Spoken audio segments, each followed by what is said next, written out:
ጤናስልኝ ክብራትና ክብራን ተመልካቾቻችን የለተሰኘው የምሽቱ ወቅታዊ ዜና ክፍለ ጊዜያችን አሁን ጀምረናል። በቅድሚያም አበይትና ዋና ዜናዎች አዲስ ካቢኔ ለመመስረት የሚደረገው ጥረት አሁንም እንደቀጠለ ነው። የተለያዩ ዜና ምንጮች እንደሚጠቁሙት ከሆነ ጠቅላይ ሚኒስትር ቤንያሚን ኔታንያሁ አዳዲስ ሐሳቦችን እያቀረቡ ነው። በአንጻሩ ደግሞ ተቃዋሚዎቻቸው በበኩላቸው እርስ በራሳቸው ድርድር ማድረጋቸውንም ቀጥለዋልኝ። የሐማስ ድርጅትና ግብረ አበሮቹ ብዙም ባይሆን መጠነኛ ሮኬት ሚሳኤሎችን ወደ ደቡብ እስራኤል መተኮሳቸውን ቀጥለዋል። ዛሬ ከቀትር በኋላ በክኔሴት የተለያዩ ዝግጅቶችም ተደርገው ነበር። እንግዲህ በዚህ ዙሪያም ሰፋ ያለ ማብራሪያ ሊሰጠን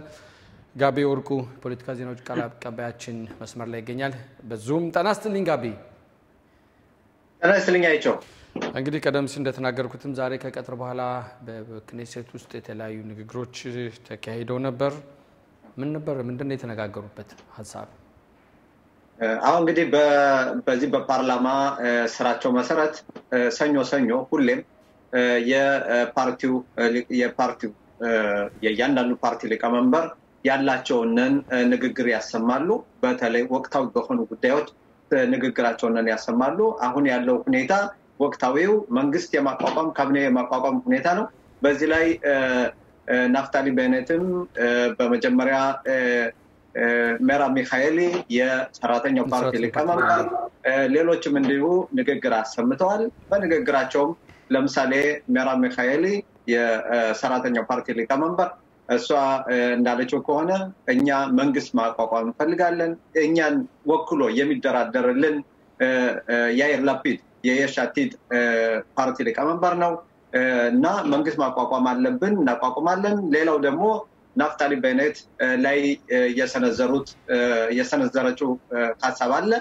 ያም ናፍታሊ ቤኔት የያሚና ፓርቲ ሊቀመንበር ጠቅላይ ሚኒስትር ሆናለሁ ብሎ አሁን የቀረበ በተለይ በዚህ በጠቅላይ ሚኒስትር ቤንያሚን ኔታንያሁን በሚቃወሙ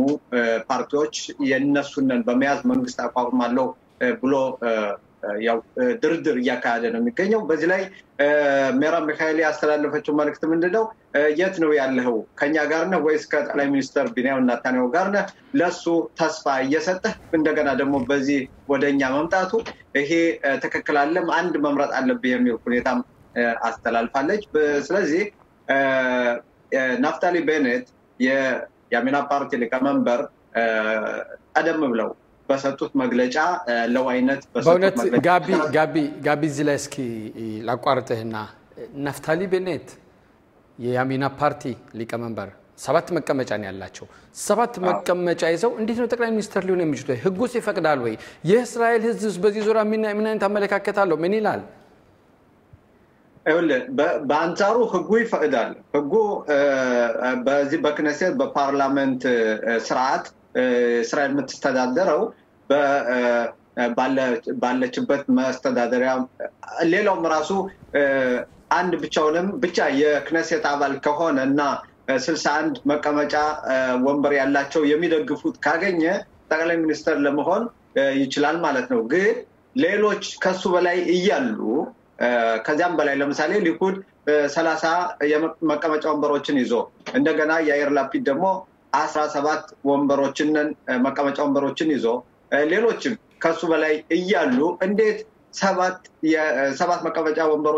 ወንበሮችን የያዘ እሱ ጠቅላይ ሚኒስትር ሆናለሁ ብሎ በዚህ ላይ ቅቡልነት አለው ወይ ነው? ቅቡልነት አለው የለውም ነው? ይሄ በራሱም ተናግሮ ነበረ። የያሚና ፓርቲ ሊቀመንበር በምርጫ ወቅት በነበረው ቅስቀሳ 10 ማንዳት ወይም ደግሞ 10 መቀመጫ ወንበሮችን ይዞ ጠቅላይ ሚኒስትር መሆን አይቻልም፣ ትክክልም አይደለም፣ ተገቢም አይደለም፣ ዲሞክራሲም አይደለም በማለት ራሱ ተናግሮ ነበረ። እንዲያውም 15 ቢሆንም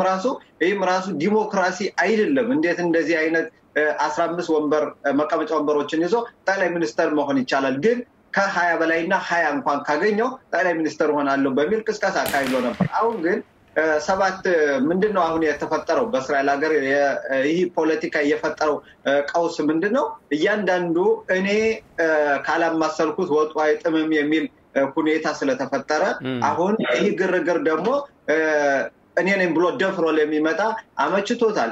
ለምሳሌ አሁን ሌሎችም ደግሞ የህዝብ ድምጽ አለ ለምሳሌ አሁን ጋቢ ምርጫ ተካሂዷል ላይ ህዝብ የራሱን ምርጫ አድርጓል ማን ጠቅላይ ሚኒስትር እንዲሆን መርጧል ስለዚህ ከህዝቡ ምርጫ ያለ ፍላጎቱ ማለት ይቻላል እንግዲህ ናፍታሊ ቤኔትም ሆነ ሌሎችም አሁን ጠቅላይ ሚኒስትር ቢሆኑ ታዲያ ያለ ምርጫው ማለት ያለ ህዝቡ ምርጫ ነው ማለት ነው እንግዲህ ራሳቸው ፖለቲከኞቹ እነሱ እንደፈለጉ አድርገው ማሽከርከር ይችላሉ በህዝብ የሰጣቸውን ድምጽ ማለት ነው በአንጻሩ ሌላው ትልቁ ችግር ምንድነው መንግስት ጠቅላይ ሚኒስትር ማን ይሁን ብሎ አልመረጠም ህዝቡ ማለት ነው ይቅርታ ህዝቡ ያው ህዝቡማ በፓርቲዎቹ ውድድር በሚሄድበት ሰዓት ለምሳሌ አሁን የሊኩድ ፓርቲ 30 መቀመጫ ተቀብሏል ለዛም ጠቅላይ ሚኒስትር ቢንያሚን ኔታንያሁ ጠቅላይ ሚኒስትር ይሁኑ በማለት ነው እንግዲህ ከ1 ሚሊዮን የበለጠ ህዝብ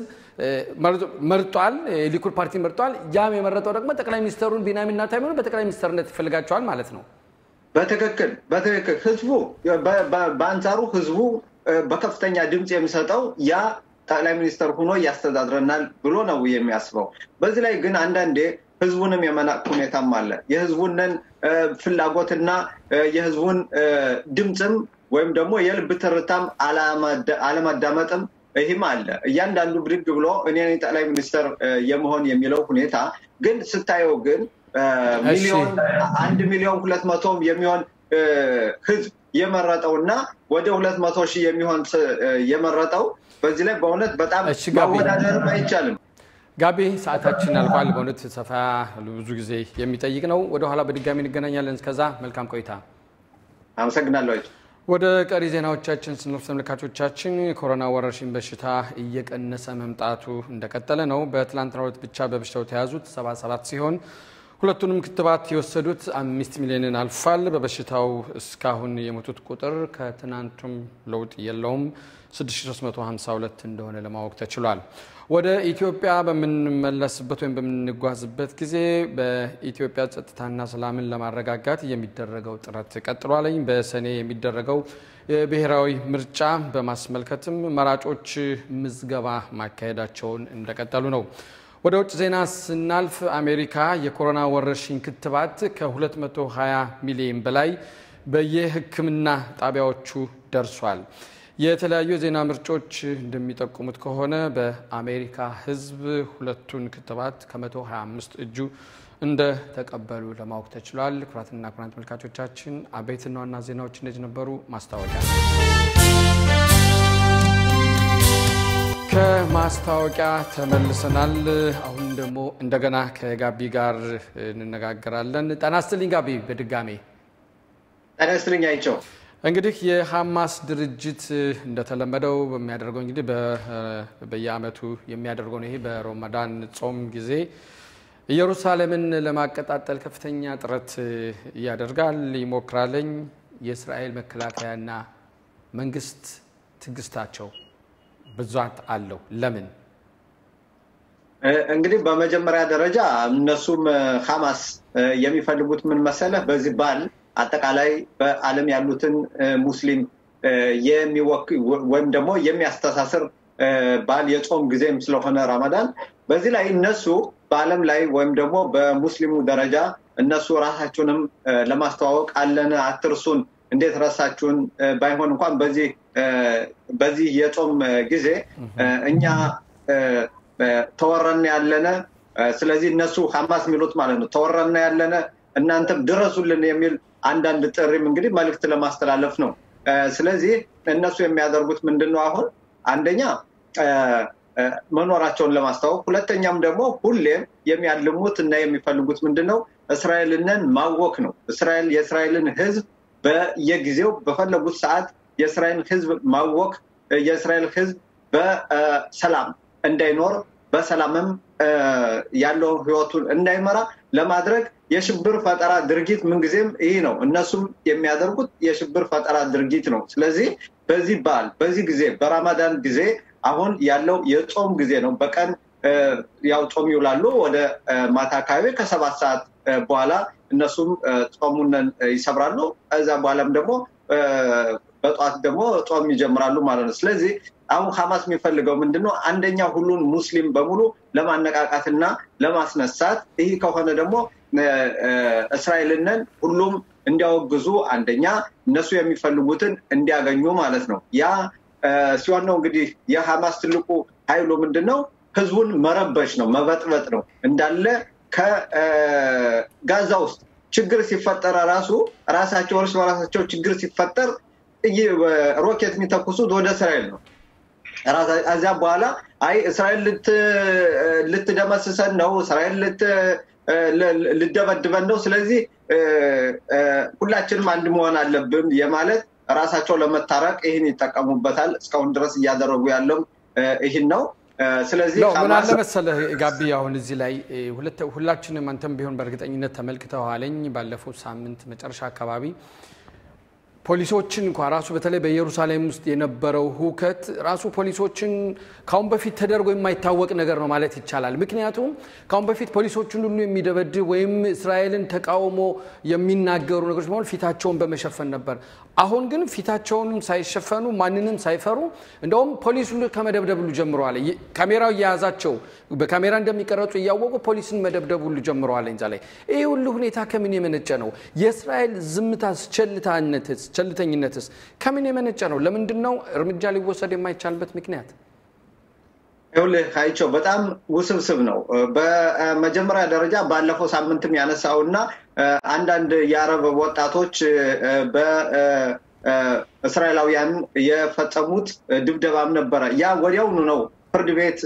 ፖሊስ ይዟቸው ወደ ፍርድ ቤት ከወሰዳቸው በኋላ ወዲያው ነበር ፍርድ ቤት የለቀቃቸው ስለዚህ አሁን ትልቁ ምንድነው ወደ ፖሊስ እንኳን ከፖሊስ ጋር ተጋጭተው ወደ ፍርድ ቤት በሚቀርቡበት ጊዜም ወዲያውኑ ይለቀቃሉ አሁን እነሱ የበለጠ ይሄ ኃይልና ጉልበት እየሰጣቸው ሄደ ፖሊስን መፍራት ቀርቶ ከፖሊስ ጋር መጋፈጥ እንደውም በትናንትናው ዕለት አንዱ የፖሊሱን መሳሪያ ለመቀማት ሁሉ ሲታገል የታየ የሚያሳይ ቪዲዮ አለ ስለዚህ አሁን የእስራኤል ትግስት አንደኛ በዚህ እስራኤል ሀገር ባለው ዜጎች እነዚህ አረብ እስራኤላውያን ናቸው በአረብ ውስጥ ያሉ ዜጎች ናቸው በእስራኤል ውስጥ የሚገኙ የአረብ ዜጎች ናቸው ስለዚህ በእነሱ ላይ እስራኤል እርምጃ መውሰድ ትፈልጋለች ህጉ በሚፈቅደው መሰረት ማለት ነው ሰዎች ይያዛሉ እንዲህ አይነት ችግር የሚፈጥሩ ይያዛሉ ግን በፍርድ ቤቱ ደረጃ ትልቅ ችግር አለ አሁን ነገሮችን አንዳንዴ ያለማጤንና አንዳንድም ደግሞ ረማት እንዲሰጥባቸው ትምርት እንዲወስዱ መቀጣጫ እንዲሆን የሚደረግ ምንም አይነት ነገር የለም ፖሊሶች ይዘው ተደብድበው ሁሉም ብለው ይዘው ይቀርባሉ ከዚያ በኋላ እንደውም ፖሊሱን እንደ ከሳሽ አድርጎ ራሱ ይቀርባል ፍርድ ቤቱም ደግሞ እነሱን አዝሮ ይለቃቸዋል ስለዚህ ይሄ ትልቅ ችግር አለ በሐማስ በኩልና በሌሎች በውጭ የሚደረገውና ይህን ሽብር ፈጠራ ግን እስራኤል ታግሳ አጣልፈው አሁንም ቢሆን አንዳንድ ድብደባዎች እየተካሄዱ ነው ተካሂደዋልም ከዚህ በፊት ባለፈው ሳምንትም የተለያዩ ታርጌት ወይም ደግሞ ኢላማ ተብለው የሐማስ ድርጅት የሚጠቀምባቸው እነዚያ ደብድበዋል ቢሆንም ግን ያ አሁንም እነዚያንን አይ ይሄ ጉዳት ስለደረሰብን ካሁን በኋላ አንተኩስም የሚያሰኝ ወይም ደግሞ የሚያሰጋቸው አይደለም ስለዚህ አሁንም ይሄ የተቀናጀ ሁኔታ ነው ከጋዛ እስከ ኢየሩሳሌም ያለው ሁኔታ የተቀናጀ ነው እዚያም በኋላ ደግሞ በራሳቸውም የምርጫ ሂደትም ማድረግ ስላለባቸው ማለትም ፍልስጤሞች ራሳገዝ እነሱ ራሳቸውን በራሳቸው ለመግዛት ወይም ደግሞ ለማስተዳደር ምርጫ ያካሂዳሉ ሐማስ አሁን በዚህ በኢየሩሳሌም በተለይ በምስራቅ ኢየሩሳሌም በሚባለው በዚያም ምርጫ መካሄድ አለበት ይላል አሁን ያ ካልሆነ ብጥብጥ እናደርጋለን ብጥብጥ እንዳይሆን ደግሞ እስራኤል ለምርጫ ይፈቀድልን የሚል ጥያቄም ከዚህ በፊት አቅርበው ነበር ዋናው ትልቁ ቁም ነገር እነሱ የሚፈልጉት ምንድነው እስራኤልን በየትኛውም በውጭም በውስጥም እስራኤል የማናጋት ሁኔታ ነው የእስራኤል ትግስት ደግሞ ይህን እንደገና የበለጠ ጫና የበለጠ ሁከት እንዲሆን የሚያደርግበት ጊዜ አለ አንዳንዴ ነገሮችን ለማጤንና ነገሮችን ለመማር ነገሮችን ምናልባት ይረጋጋሉ በሚል ሁኔታ ወዲያውኑ እርምጃ ላለመውሰድ ትግስት ይወስዳሉ ግን ይሄ ትግስት አንዳንዴ የሚተረጎመው እንደ ፍርሃት መስሎ ስለሚታይ በደንብ የተረዱ መስሎ አይታይም የእስራኤል መንግስት በዚህ ላይ ያለውን እርምጃ መውሰድ አለበት ቀደም ሲል እንደተናገርከው ጋቢ ፖሊሶች እንደዚህ ረብሻ በሚያደርጉት ለኚህ የአረብ እስራኤል ወጣቶች ላይ ተይዘው ፍርድ ቤት በሚቀርቡበት ሰዓት ፍርድ ቤት ይለቃቸዋል ወዲያውም ብለኛል። ይሄ ለነሱም ትንሽ የልብ ሰጥቷቸው በሚያደርጉት ድርጊት እየቀጠሉበት ነው ያለ። ይህ ነገር ሊሆን የቻለበት ምክንያት ምንድነው? ፖሊስ በቂ ማስረጃ ባለማቅረቡ ነው ፍርድ ቤት የሚለቃቸው ወይስ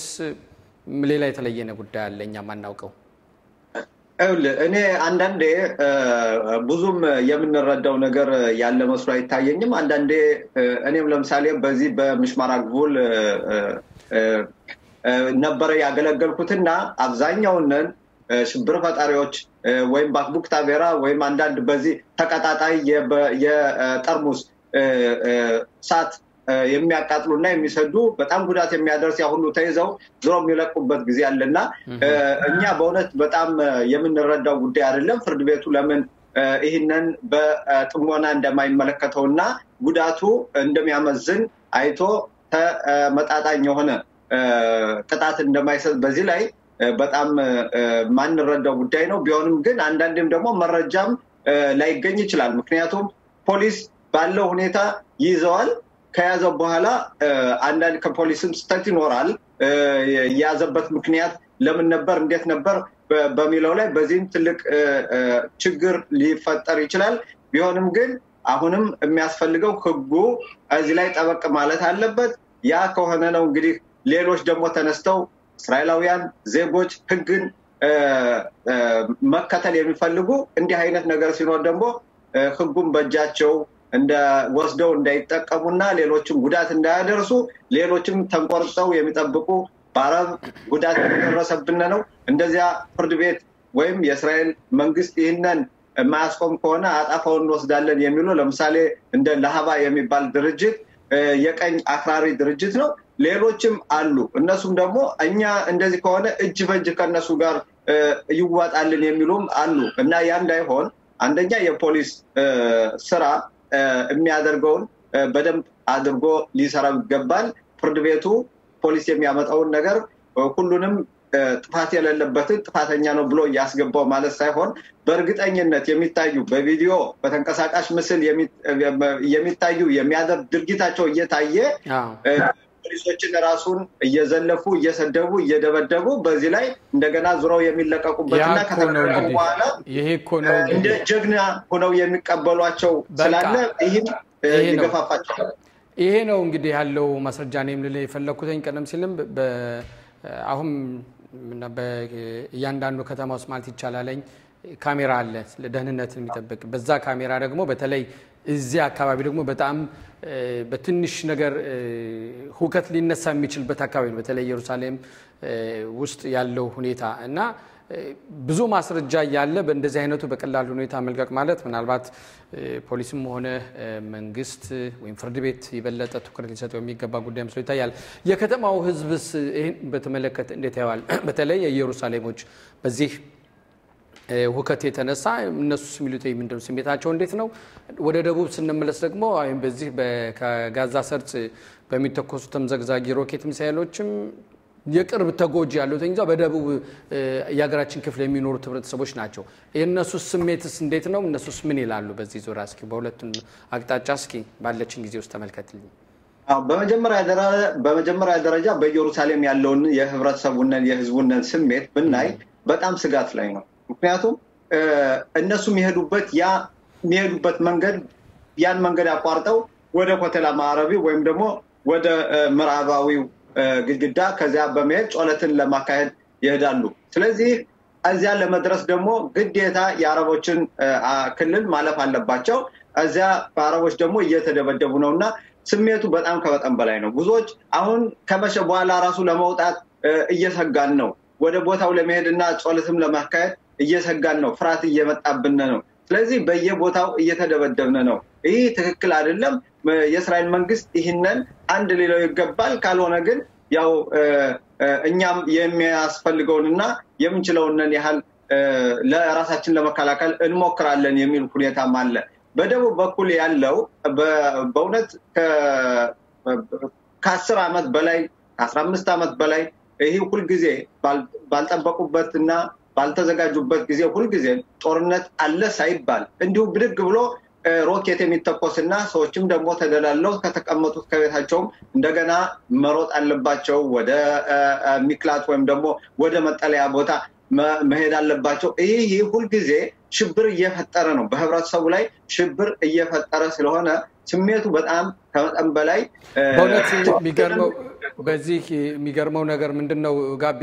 አንዳንድ ህፃናቶች በተለይ በዚህ በደቡቡ የሀገራችን ክፍል ውስጥ ይሄ ሮኬት ከጋዛ ሰርጽ የሚተኮሰው ሮኬት ተምዘግዛጊ ሚሳኤል በሚተኮስበት ሰዓት ይሄ ዶል ማስጠንቀቂያ የሚጮህ አለ ያ በሚሆንበት ሰዓት ህፃናቶችን በእውነት እንደገና አሁንም እንደገና እያሉ የሚጠይቁት ጥያቄ አለ ያስፈራል ያስደነግጣል የሚሉ ጥያቄ ነገር አለ ብዙ ነው ምንም እንኳን ቢሆን በተደጋጋሚ በተለይ ይሄ ደቡብ ክፍል በተደጋጋሚ በዚህ ተምዘግዛጊ ሮኬት ሚሳኤል ተጠቂ ቢሆኑም የሚለመድ ነገር አይደለም ሳታስበው ነው እንግዲህ ማስጠንቀቂያ ዶል ድምጽ የሚሰማው በዛን ሰዓት መሮጫ ወይ መደበቂያ ቦታ ላይ ኖርህም ይችላል እና በዚህ ውስጥ አሁን እነዚህ ልጆች በተለይ ህፃናቶች ያለው ስሜት በእነሱ ዘንድ በጣም የሚገርም ሁኔታ ነው በተለይ በትምህርታቸው ላይም ተጽዕኖም ሊያሳድርባቸው ይችላል እንደ በትክክል ላይቸው ይሄ ነው እስከዛሬም ድረስ በጥሩና በጥሞና ያልተወያየነበት ያልተነጋገርንበት የልጆች ሁኔታ ነው ልጆች እነሱ የዚህ ሰለባ ሆነዋል ጉዳትም ባይደርስባቸው በቀጥታ በሮኬቱ ግን በዚህ ባለው አንደኛ በማስጠንቀቂያ ድምጹ በሚመጣበት ጊዜ ወላጆችም ተለወል ተፋጠኑ ውጡ ወደ ራሳችን ለመከላከል ወደ መከላከያ መጠለያ ቦታ እንሂድ ብለው በሚይዙበት ጊዜ በርካታ ልጆችም በሌት እንኳን መተኛት የማይችሉ በርካታ ልጆች አሉ በተለያየ በስነ ልቦና ሐኪም የሚታከሙ አሉ በትምህርታቸውንም በውሉ የማይከታተሉ ምክንያቱም ራሱ ከትምህርት ቤትም ቁጭ ብለው የሚያስቡት ምንድነው አሁን ደወል ይደወል ስለዚህ መቼ ነው ምንሮጥ ብለው ስጋት ላይ ሁሉ ጊዜ የሚያድርባቸው ወጣ ልጆች ህፃናት ሁሉ አሉ ለምሳሌ ብንወስድ እንደ ኦቴፋዛ የሚባሉትኝ በአጠቃላይ በዚህ በአዛ አካባቢ የሚኖሩትኝ ሰፈሮች እነሱ በጣም ከፍተኛ የስነ ልቦና ችግርም በተለይ በልጆች እየተፈጠረ ነው የሚገኘው አሽከሎን ስድሮት በተለይ ስድሮት ሁሉ ጊዜም ይሄ የረጅም ርቀት ሚሳኤል ብቻ ሳይሆን ወይም ደግሞ ሮኬት የተለያዩ እዚያው ያሉ ከቅርብ የሚተኮሱ ሁሉ አሉና ያ በተተኮሰ ቁጥር እነሱ በድንጋጤ ልጆች በጣም ከፍተኛ ችግር ላይ ነው ያሉ ይሄ አንደዚህ መፍትሄ ካልተሰጠው በስተቀር በጣም አስቸጋሪ ሁኔታ ነው የሮኬት ልጆች ናቸው ማለት ይቻላል ጋቢ ሰጣ ማብራሪያ አመሰግናለሁ መልካም ምሽት መልካም ሌሊት አመሰግናለሁ ሀይ ተመልካቾቻችን በሳምንት ሁለት ጊዜ የምናቀርበውን ከዚህም ከዛም የተሰኘው ዝግጅታችን በመቀጠል ነገ ምሽት ቃል እንደገባነው መሰረት የመጋቢት 23 ቀን ምርጫ የሁለቱን ቀንደኛ ተወዳዳሪዎች ሚኒስተር ቢኒና ታመነው ሸቴና ምክትል ሚኒስተር ጋዲ ባርከንን በእለቱ በምርጫው ዕለት ያደረጉትን እንቅስቃሴን አንድ በአንድ አንድ ሰዓት የሚወስድ ዝግጅት ይዘን ቀርበናል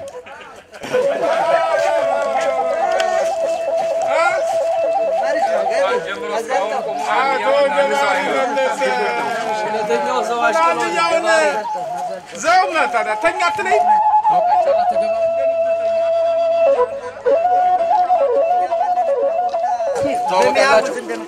ناتو جباري مالت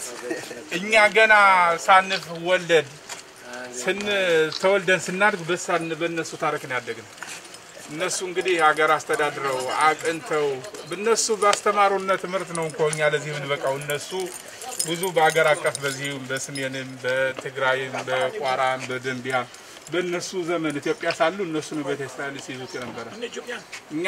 እዚህ በተን ደግሞ አሁን እኛ እነሱኛን እየደገፉ እያሳደጉና አቶ ገባሪ ተነስተል አሽከሎን እንዴት ነው አሽከሎን በጣም ጥሩ ነው ምን ጥሩ ትኛለ ምንም ሰው እኮ የለም ሲደክልክም ያለው ሰው እኮ በሸከት ነው የሚመርጠው ዝም ብሎ በጮህት አይደለም ሰው ቀጥታ እንደመጣ የሚፈልገው ሰው መርጠው አብዛኛዎቹም ደግሞ ምንድነው ይሄ በሁለት አመት ውስጥ አራት ጊዜ ምርጫ እየመጣ ነውና አሁን በቃ ብንመርጠው ዞሮ ያው ነው ያው የሚመረጠውና ታኔው ነው ይያለ ብዙ ሰውም ከቤቱ ይቀራል የሚባል ጨዋታዎች አንዳንድ ወሮች አሉ አሁን እንዴት ነው እርሶ በዙሪያ የሚሉት ምናልባት ቤት የሚቀረው ሰው ትክክለኛ አይደለም ምክንያቱም በየአመቱ መጥቶ የሚፈልገው ሰው መምረጥ አለበት እንጂ ለወደፊቱም ቢሆን በክኔሴት ህግ ደንብ መውጣት አለበት ከቤት የእስራኤል ተጠቃሚ የሆነ ሁሉ ከቤቱ መቅረት የለበትም ወጥቶ መምረጥ አለበት እና ምርጫው በጥሩ ሁኔታ እየተንቀሳቀሰ ነው ያለው አሁንም ቢሆን የሚመረጠው ሊኩድ ነው እንደው ጊዜውን እንትን ለማድረግ የክሴ ፍላጎትና የስልጣን ፍለጋ ነው እንጂ በምንም ቢቢን የሚቀይረው ሰው በአሁኑ ሰዓት በዚህ ዘመን የለም בכל הג'ונגל הפוליטי הרבה זמן לא ראינו מישהו עם ערכים ומוסר ובכלל היא נמצאת במפלגה שכל הערכים ומוסר ולראות אותה שמה עוד יותר חשק לקחת אחריות במיוחד שזה מתבטא ברמה האישית שאנחנו יודעים קונקרטית אלינו לעדה האתיופית ויש מישהי שבאמת עובדת שמה ולא שמה עמוד תווך או דחליל על מנת להביא קולות ואחרי זה לזרוק אותו לזבל הוכח את עצמך בשנה שאנחנו בממשלה ובזכות מה שעשית אנחנו פה. תודה רבה, אוהבת אתכם ושמחה וגאה בכם. እነስ ለቶ ደረጀ ሰደር ጋር ማሽራፍ ሰደር እንዴት ነው ዛሬ ምርጫው በጣም ቆንጆ ነው ደስ ይላል እና ወደ እህታችን ፕሪና ታምነን ለማስመረጥ ሁላችንም ዝግጁ ነን እና እንግዲህ በአጽላኻ እንዴት ነው የሷ መመረጥ ለወደፊቱ ለህብረተሰቡ ምን ያመጣል ብለህ ታስባለህ ለህብረተሰቡ በጣም እንደምትረዳ ካው በፊትም እንደምትረዳ እንደረዳች ነውና አሁን እሷ ደግሞ በሚቀጥለው ደግሞ ገብታ የኛ የኢትዮጵያኖችን ሁለመናውን ያለውን ችግር ሁሉ በሙሉ እንደምታስወግድልን እንተማመናለን ለምሳሌ በእኛ ህብረተሰብ ውስጥ የመጀመሪያ ኢትዮጵያዊት ለሚኒስተር ስልጣን የደረሰች ፕኒና ናት አብዛኛውን ኢትዮጵያዊ ዛሬ ይመርጣታል ብለህ ታስባለህ ወይ እኔ አስባለሁ ዛሬ በጣም ብዙ ድምጽ አግኝታ ከሚነገረው በበላይ ከ5 ማንዳት በበላይ እንደምታገኝ ነውና ባለሙሉ ተስፋ ነን እና እንግዲህ የኛው ህብረተሰቡ በሙሉ እንደሚተባበርና እሷን ለማስገባት እንታገላለን እና እድለኛ ናት ህብረተሰባችን ምን ያህል ነው ካለፉት ዘመናቶች ያለው የፖለቲካ ተሳትፎ ምን ያህል ርቀት ሄዷል ብለህ ታስባለህ አንተ ብዙ ስለምታውቅ ነው የምጠይቀኝ የኛ ህብረተሰቡ ዛሬ በጣም የነቃ በጣም ያወቀ በፖለቲካም የበሰለ ነው እና ህብረተሰቡ ያውቃል ማን እንደሚጠቅመው ማን እንደሚጎዳው ስለሚያውቅ እና ለወደፊቱ ደግሞ የኛ ባን ላይ ተደራጅተን ራሳችን ችለን የምንሄድበትኝ መንገድ ይመሰረታል በያምናለሁ አስተዋውስቱ አትርሱ ነገ ማክሰኞ ከምሽቱ 6:05 ላይ ይዘን እንቀርባለን ኩራትና ኩራን ተመልካቾቻችን የለተሰኞ የምሽቱ የወቅታዊ ዜና ክፍለ ጊዜያችን እዚህ ላይ ይፈጸማል የፌስቡክ ድረገጻችን መከታተላችሁን ቀጥሉያል ከቀሪ ፕሮግራሞቻችን ጋር መልካም ሌሊት